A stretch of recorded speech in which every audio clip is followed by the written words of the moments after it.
दोस्तों, कैसे हैं आप सब। पार्ट 1 वीडियो में आपको बताया गया कैल्शियम और विटामिन डी डेफिशिएंसी के क्या रीजंस होते हैं, वह रीज़न जो डॉक्टर भी आपको नहीं बताता। यह पार्ट 2 वीडियो है, इसमें हम आपको बताएंगे यह डेफिशिएंसी को दूर कैसे करना है।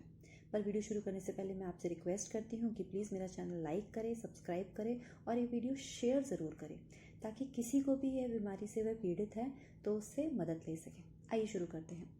अब जब आपको ये डेफिशिएंसी डायग्नोज हो गई है इधर डॉक्टर द्वारा या आपने खुद ही जॉइंट पेन या बैक पेन किस करके अपना ब्लड टेस्ट करवा के अपनी डेफिशिएंसी पता लगा ली है, अब आपको सबसे पहले जो आप सप्लीमेंट्स ले रहे हैं वो आप कंटिन्यू करिए, बट डोंट ओवर कंटिन्यू। आप ग्रेजुअली अपने लेवल्स नॉर्मलाइज होने के बाद ग्रेजुअली अपने सप्लीमेंट्स कम करते जाइए। आपको शायद पता नहीं होगा, जितने भी ये कैल्शियम सप्लीमेंट्स होते हैं वो हार्ट में ब्लॉकेज पैदा करते हैं। आप चाहे तो ये बात गूगल करके देख सकते हैं। विदेशों में कभी भी बिना बात के कैल्शियम सप्लीमेंट्स नहीं रेफ़र करता डॉक्टर, जैसे इंडिया में धड़ल्ले से कर देता है। इंडिया में मैंने देखा है 11-12 साल की लड़कियों को भी डॉक्टर बेधड़ल्ले से calcium supplements, vitamin D supplements refer कर देता है, बजाय इतनी सीरियस बात को वो बताता भी नहीं है कि कितनी टॉक्सिसिटी पैदा करेगा उस बच्चे की बॉडी में। तो आप इन सप्लीमेंट्स को ग्रेजुअली धीरे धीरे कम करें और फिर पूरी तरह से इसको छोड़ दें। और जो आपको एग्जैक्ट ध्यान देना है वो अपनी लाइफस्टाइल और ईटिंग हैबिट्स पर। लाइफस्टाइल मैंने आपको बताया पार्ट 1 वीडियो में कि आपको एल्कलाइन चीज़ें ही खानी है और एसिडिक चीज़ों को कम्प्लीटली बंद कर देना है। अब हम बात करते हैं आपकी ईटिंग हैबिट्स पर। जो आपका नाश्ता होगा वो होगा रॉ फ्रेश फ्रूट्स। जितने गाढ़े कलर के आप फ्रूट्स डिफरेंट टाइप के ले सकते हैं, मिनिमम 5 टाइप्स के, उतना बेटर है। यदि आपसे एक बार में नहीं खाया जाता तो आपने इस फ्रूट ब्रेकफास्ट को इंस्टॉलमेंट्स में तोड़ लीजिए, बट 11-12 बजे तक आपको और कुछ नहीं खाना, सिर्फ ये फ्रूट्स खाने हैं। इस बीच अगर आपका मन करता है मिल्क की चाय पीने का, तो आप ये समझ लिए आपने सारा किए कराए पर पानी फेर दिया वो 1 कप मिल्क की चाय पीकर। आपका बहुत मन कर भी रहा है तो आप ग्रीन टी पी लीजिए, या मैं अपने चैनल पर आगे बताऊंगी हुंजा टी, आप उसे भी पी सकते हैं। पर प्लीज़ मिल्क की चाय, मिल्क की कॉफ़ी कुछ मत पीजिए।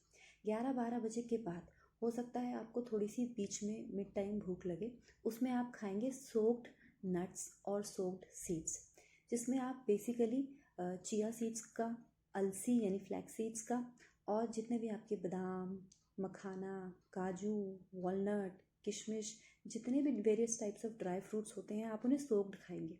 गर्मियों में अगर आप बिना भीगे बादाम खाएंगे और नट्स खाएंगे तो वो आपको गर्मी करेगा, वो आपको पथरी भी कर सकता है, इसलिए हमेशा सोक्ड नट्स खाइए। सोक्ड नट्स का बॉडी में जो रेजिड्यू होता है वो बिल्कुल न के बराबर होता है, यानी उसका एब्जॉर्प्शन बॉडी में लगभग 96-97% होता है। उसके बाद अगर आपको फिर भी बीच में भूख लग रही है तो आपने जो चिया सीड्स 1 गिलास में रात को भिगा कर रखे हैं वो चिया सीड्स का वाटर कंज्यूम कर लीजिए। अब 11-12 बजे के बाद जो आप लंच लेंगे उसमें आप अपने अनाज की क्वांटिटी को बिल्कुल कम से कम रखिए। अगर आपका बहुत मन कर रहा है तो आप प्लीज़ दाल सब्जी जो भी है वो खाइए, पर रोटी, चपाती, राइस, इन सब चीज़ों की क्वांटिटी थोड़ी कम रखिए। पर ये खाने से पहले आपको एक बड़ी प्लेट में सैलड्स खाने हैं, वेजिटेबल सैलड्स। कोशिश करिए छिलके समेत खाइए। सैलड्स में भी वही नियम लागू रहेगा, गाढ़े गाढ़े कलर के और डिफरेंट टाइप के सैलड्स जितने आप खा सकते हैं उतने आप खाइए। उसके बाद अगर आपको इवनिंग में भूख लगती है तो वही आपके जो मैंने आपको बताया सोक्ड नट्स, सोक्ड सीड्स, ये सब आपको खाने हैं। बीच में आपको ग्रीन लीफी वेजिटेबल्स ज़रूर खाने हैं, वो भी रॉ। अब वो कौन से पत्ते खाने हैं ये मैं आपके ऊपर छोड़ती हूँ। कड़ी पत्ता खाइए, तुलसी के पत्ते खाइए, चाहे हार श्रृंगार के पत्ते खाइए, चाहे पत्थर चट का पत्ता खाइए, जो पालक खाइए, जो आपको खाना है, that depends on you. But वो जो आपका वेट है उसको 10 से मल्टीप्लाई कीजिए, उतने ग्राम्स आपको मिनिमम खाना है। जैसे आपका वज़न अगर 80 किलो है तो 80 × 10 800, यानी आपको 800 ग्राम हरे फ्रेश रॉ पत्ते खाने हैं। कड़ी पत्ते में बहुत ज़्यादा कैल्शियम होता है, इसलिए मैं रिक्वेस्ट करती हूँ कि कड़ी पत्ते तो दिन में कम से कम 15-16 ज़रूर खाइए। अपने घर में प्लांट लगा लीजिए। उसके बाद आपका रात का डिनर रहेगा। रात के डिनर में भी आपको यही करना है, एक बड़ी प्लेट भर के आपको वेजिटेबल सैलेड खानी है और एक छोटी प्लेट में आपका जो कन्वेंशनल डाइट है, रोटी सब्जी दाल चावल, वो खानी है। उसमें भी आप कोशिश करिए अनाज मत लीजिए रात में, और सूप लीजिए। जैसे कोई भी पतला वेजिटेबल सूप जितना लेंगे उतना अच्छा है। दालें जो हैं वो हमारी बॉडी में काफ़ी हद तक इन्फ्लेमेशन पैदा करती हैं, तो दालों से ज़्यादा अच्छा होता है फ्रूट्स लेना। उसके बाद हम बात करते हैं, बीच में हमने ग्रीन वेजिटेबल्स ले ली और dry fruits, dry nuts, dry seeds, ये सब ले लिया। अब सबसे इम्पॉर्टेंट चीज़ जो है वो आपकी बॉडी को सन बाथ देना। कम से कम कपड़ों में आपको धूप में बैठना है। कोशिश करिए उस धूप में बैठते समय आप अपने शरीर की किसी अच्छे तेल से मालिश करिए और मिनिमम 40-45 मिनट्स की आपको सन बाथ लेनी है। सन बाथ लेने से एक ये भी चीज़ होगी जो आयुर्वेद में कहा जाता है कि आपकी प्राण शक्ति वो बढ़ती है। तो आपकी जितने भी आपको पता नहीं होगा शायद, जब विटामिन डी हमारी स्किन पे पड़ती है तो जो एपिडर्मिस होती है हमारी स्किन की ऊपर की लेयर, उसमें विटामिन डी बनता है। तो जब हम बहुत ज़्यादा सोप का या बहुत ज़्यादा अपने बॉडी पे केमिकल वाली क्रीम्स, लोशंस ये सब लगाते हैं तो विटामिन डी डिस्ट्रॉय हो जाता है। और इसीलिए, क्योंकि एपिडर्मिस में बनता है, इसीलिए ये भी बोला जाता है कि अगर आप कपड़े पहनकर सनबाथ ले रहे हैं तो that is of no use. आप कोशिश करिए, अगर घर की महिलाएं ये प्रॉब्लम फेस कर रही हैं तो जितने कम से कम कपड़े पहन सकते हैं आप, या किसी ऐसी एकांत जगह में चली जाइए जहां आपको कोई देखेगा नहीं, वहां पर जाकर आप मिनिमम 40-45 मिनट्स का सन बाथ लीजिए रोज़। यह सन बाथ लेंगे आप तो आपको विद इन 5-6 डेज में एक नई अपने अंदर ऊर्जा महसूस होगी। तो ये सब तरीके होते हैं विटामिन डी को फिर से, कैल्शियम को फिर से एक नॉर्मलाइज्ड लेवल में लाने के। प्लीज़ सप्लीमेंट्स के चक्कर में मत पड़िए।